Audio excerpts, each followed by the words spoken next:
దేహము గురించి, కంటి గురించి యేసు ప్రభువు చెప్పిన మాటలు. దేహమునకు దీపము కన్నే గన్నుక, నీ కన్ను తేటగా నిండిన ఎడల నీ దేహమంతయు వెలుగుమయమై ఉండును. నీ కన్ను చెడినదైతే నీ దేహమంతయు చీకటిమయమై ఉండును. నీలో ఉన్న వెలుగు చీకటి అయి ఉండిన ఎడల ఆ చీకటి ఎంతో గొప్పది. కన్ను ద్వారా ఒక మనిషి లోనికి వెలుగు కానీ చీకటి కానీ ప్రవేశించేటువంటి పరిస్థితి. నీవు దేవుని వాక్యాన్ని చదువుతూ ధ్యానిస్తూ ఉంటే నీ కంటిలో నుండి వెలుగు నీ దేహములోనికి వెళ్ళి నీ దేహమంతటిని వెలుగుమయం చేస్తుంది. నీవు చూడరాని దృశ్యాలు చూస్తూ చెడు చిత్రాలు, పోర్నోగ్రఫీకి అలవాటు పడితే అది నీ కంటిలో నుండి వెళ్ళి నీ దేహమంతటిని చీకటిమయం చేస్తుంది.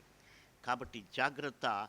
నీ కన్ను ఏం చూస్తుందో అది నీ దేహపు స్థితిని, నీ భవిష్యత్తును నిర్ణయిస్తుంది.